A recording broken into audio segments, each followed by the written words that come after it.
kini mulai banyak bermunculan, begitu pula inovasi teknologi mendaur ulang limbah. Salah satunya adalah teknologi Vaspol 5.0 yang diklaim mampu mengubah sampah plastik menjadi bahan bakar minyak yang dapat digunakan untuk mesin pertanian serta kendaraan. Teknologi yang sudah diterapkan di 48 desa di Indonesia ini pun berhasil masuk nominasi pada ajang Innovative Government Award 2023 yang diselenggarakan oleh Kementerian Dalam Negeri Republik Indonesia. Nah, untuk mengetahui lebih jauh, saat ini hadir bersama kita melalui sambungan Zoom Bapak Budi Trisno Aji. Ini adalah penemu teknologi Vaspol 5.0. Langsung kita terhubung dari Banjarnegara, Jawa Tengah. Selamat sore Pak Budi, apa kabar? Selamat sore Pak, baik Pak. Baik, Pak Budi, sesungguhnya apa kelebihan dari teknologi Vaspol 5.0 ini kalau kita lihat dari teknologi daur ulang ini serupa yang sudah ada di pasaran misalnya. Bisa dijelaskan tidak, Pak? Secara khusus teknologi pirolisis sebetulnya bukan barang baru Pak, sudah banyak di pasaran. Cuman teknologi Vaspol 5.0 yang kami inovasi punya kelebihan dia mudah dioperasikan dan mudah dibersihkan Pak. Jadi untuk produksi setiap hari atau dioperasikan secara kontinu, mesin kami bisa tetap efisien Pak. Dan salah satu kelebihannya adalah ada proses lanjutan setelah proses pirolisis itu tadi. Selama ini yang kita tahu bahwa dari hasil proses mesin pirolisis hanya sebatas menghasilkan minyak bakar. Pada teknologi 5.0 ini kita lanjutkan dengan proses treatment Pak. Jadi produk BBM yang dihasilkan dari proses pirolisis nanti akan dilanjutkan proses treatment, ada proses aerasi di sana yang fungsinya untuk mendegradasi berbagai zat yang tidak diinginkan, kemudian juga mendegradasi bau dan sebagainya sehingga spesifikasi BBM yang dihasilkan nanti memenuhi standar ketentuan BBM yang sudah ditentukan oleh SK Dirjen Migas, Pak. Seperti itu. Mhm. Dan Pak Budi saat ini tengah dikembangkan produk olahan Vaspol bernama, kalau tidak salah namanya Petasol begitu ya. Seperti apa perkembangan prosesnya sekarang, Pak? Betul, Pak. Petasol itu eh, muncul setelah dilakukan berbagai kajian ilmiah terkait dengan spesifikasi BBM, kemudian karakter BBM itu sendiri ketika dipergunakan pada mesin-mesin diesel pada kendaraan, sudah dilakukan juga uji performa, dilakukan di lab termodinamika BRIN, kemudian uji spek BBM dilakukan di lab Lemigas dan BRIN, dan ternyata hasil uji menyatakan bahwa BBM Petasol ini memenuhi ketentuan migas, Pak, sehingga layak dipergunakan pada mesin-mesin diesel dan kendaraan dengan standar mutu memenuhi ketentuan yang sudah ditentukan oleh pemerintah, Pak. Ini menarik sekali dan sangat inovatif ya, begitu. Tapi kalau kita lihat tentunya tantangannya akan banyak. Nah, ke depannya kalau kemudian Petasol ini memenuhi syarat sebagai bahan bakar begitu ya, kapan rencana mulai produksi dan kira-kira akan dijual berapa sih Pak Budi dan apakah akan menggandeng misalnya Pertamina atau mungkin pihak swasta? Kalau kami di sini sudah berjalan lama, Pak, mulai dari 2014. Hmm. Tapi sejauh ini produk yang kami hasilkan hanya didistribusi ke komunitas kami, ke komunitas bank sampah, digunakan untuk kendaraan atau operasional usaha kami, kemudian dipergunakan oleh petani di sekitar kita, UMKM seperti gilingan padi dan sebagainya. Dan sejauh ini karena memang regulasi yang menyatakan bahwa BBM ini bisa didistribusi secara legal belum ada, jadi kita selama ini hanya digunakan untuk komunitas terbatas, Pak. Dan kami berharap nanti pemerintah tentunya bisa eh, membantu kami untuk membuatkan regulasi sehingga BBM yang sudah dilakukan kajian secara intensif oleh BRIN ini bisa digunakan oleh masyarakat luas, Pak. Ini baru digunakan secara terbatas, artinya tantangannya adalah soal regulasi dan dukungan pemerintah itu tadi ya, begitu ya. Betul, Pak. Regulasi yang kami butuhkan untuk saat ini. Iya. Dan Pak Budi, jika ada investor berminat, boleh tahu tidak berapa nilai sebenarnya investasi untuk mesin Vaspol 5.0 ini dan proyeksi profitnya?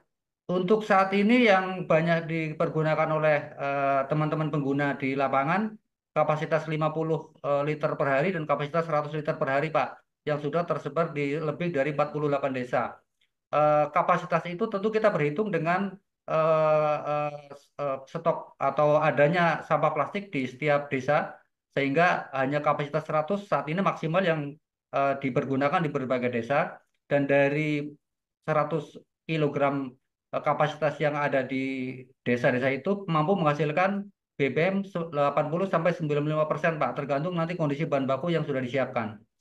Ya, kalau dalam skop kecil artinya tidak apa ya, tidak menjadi kendala begitu ya. Tapi kalau seandainya kemudian ada investor dengan kemudian produksi yang lebih banyak begitu, artinya di sini ada tantangan begitu. Apakah juga ini menjadi kendala selain regulasi tadi, juga misalnya kapasitas itu sendiri? Seperti apa, Pak Budi? Tentu Pak, nah khusus kami di Banjarnegara kebetulan pemerintah daerah sangat support Pak. Sampai hari ini kami masih sering diskusi terkait adanya perda tentang distribusi petasol nanti Pak. Karena kebetulan di bank sampah kami mesin yang sudah dipergunakan untuk proses sampah menjadi petasol itu per hari kapasitas 500 kilogram Pak. Dan Hmm.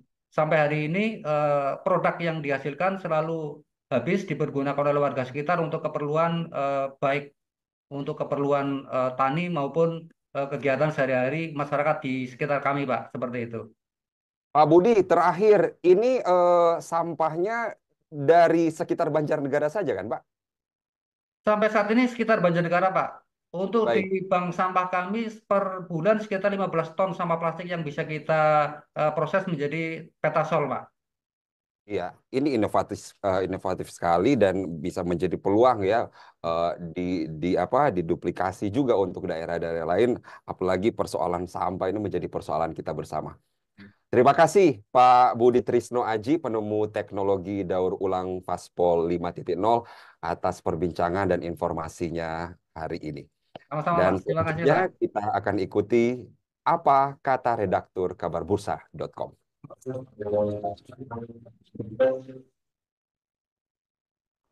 Iya, artikel potensi. Iya, artikel potensi cuan dari mengolah sampah plastik menjadi rupiah menjadi berita terpopuler di kabarbursa.com. Dan saat ini hadir di studio kami redaktur Kabar Bursa Pram Irfan Datu yang akan mengulas soal potensi cuan dari kegiatan ekonomi sirkular. Apa kata sang redaktur? Kita langsung saja tanya. Apa kata Pram? Halo, Pram. Halo, Mike. Kita kita menarik sekali karena ini adalah sebuah inovasi, Ya, tetapi juga persoalan sampah itu persoalan sehari-hari ya, kita begitu. Kalau dibayangkan Banjarnegara tadi itu kemudian sudah bisa berinovasi menjadikan bahan bakar, kita seharusnya kan kita warga Bekasi ya. iya, kebetulan. Ya, yang di Bantar Gebang sana kan Ya, bisa kemudian dipikirkan seperti itu. ya. Menurut Anda seperti apa kemudian ini menarik bagi redaksi? Ya, kalau menurut saya, menurut kita redaksi melihatnya, ini sejatinya kan karya anak bangsa yang benar-benar dibuat atau ditemukan gitu ya kan. Ini adalah apa ya teknologi yang saya kira eh, paling muktahir lah, Iya, bisa menyulap sampah menjadi barang menjadi BBM itu tadi. iya, Dan apa ini jadi peluang sih, peluang bisnis dari hulu ke hilir lah. iya. Tapi tentu saja apa stakeholder lah yang harus mendukung gitu pengambil-pengambil kebijakan apa bisa mensupport mendukung penemuan ini gitu. Jadi saya kira apa dilihat dari pengalaman kita jangan lagi kita jatuh ke lubang yang sama Iya, ketika penemu-penemu apa asli anak bangsa itu tiba-tiba ya hilang nggak hilang dipeduliin ya begitu ya, tidak inovasinya disupport ya hilang begitu saja. ya Dan kalau misalnya dilihat kan ini persoalan sampah sekali ya lagi ya, soal sampah. Di satu sisi kita butuh bahan bakar ya gitu, di lain sisi sampah banyak banget.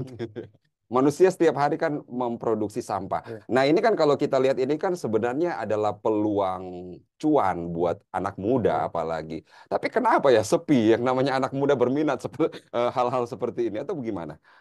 Saya kira apa ya apa kampanyenya atau informasi yang harusnya eh, kita sebagai media punya beban moral Hmm. gitu ya untuk bisa apa mempublikasikan Menginformasikan ya ya. menginformasikan mempublikasikan bahwa ada loh ini penemuan apa sampah Ya. yang bisa dirubah menjadi BBM karena sampah itu kan di depan mata kita gitu. Iya, Jadi apa saya kira sampah itu seperti kopi ya. Orang butuh kopi tiap hari dan anak ya muda sekarang berbondong-bondong buka kedai kopi gitu. ya Mengapa kemudian mindset itu tuh Gimana menurut Pram? Mindset itu tidak diubah dengan karena ada sampah, tiap hari kita punya Ya. sampah. Kenapa kita tidak buka usaha pengelolaan sampah seperti ini? Gimana? Nah, itu tadi yang saya bicarakan, bagaimana negara gitu mendukung atau mensupport penemuan ini dengan masif gitu, Ya. supaya kita sebagai masyarakat jadi punya ketertarikan Hmm. kan, interest dengan hal-hal ini gitu, Ya. hal-hal sampah itu tadi. Ya. Jadi Kita kan seperti itu. punya itu ya, Pram, punya histori bagaimana pemerintah itu mendukung yang namanya startup Iya, dulu ya, iya, lagi heboh-hebohnya iya, startup muncul anak-anak muda membuat startup itu didukung habis-habisan. iya. Gimana dengan usaha pengolahan sampah seperti ini? Perlu tidak sih pemerintah membuat dukungan serupa begitu untuk anak-anak muda gitu? Sebetulnya pemerintah punya kapasitas penuh ya Ya, untuk mengontrol itu semua gitu. Ketika pemerintah membuatkan payung hukum, regulasi, itu bisa juga jadi satu satu dukungan yang nyata gitu buat penemuan ini gitu. Jadi saya kira penemuan Pak Budi ini sudah setahun lebih gitu ya. ya. Tapi apa tidak ada Kayaknya gongnya gitu, tidak kayaknya ada. baru muncul di kabar Ya, baru. benar. Tidak ada gongnya Ya. untuk mendukung itu gitu. Iya, dan itu kemudian terbukti bagaimana perhatian pembaca kita Iya, ya. Ini menjadi salah satu berita terpopuler iya, hari-hari ini soal inovasi ini.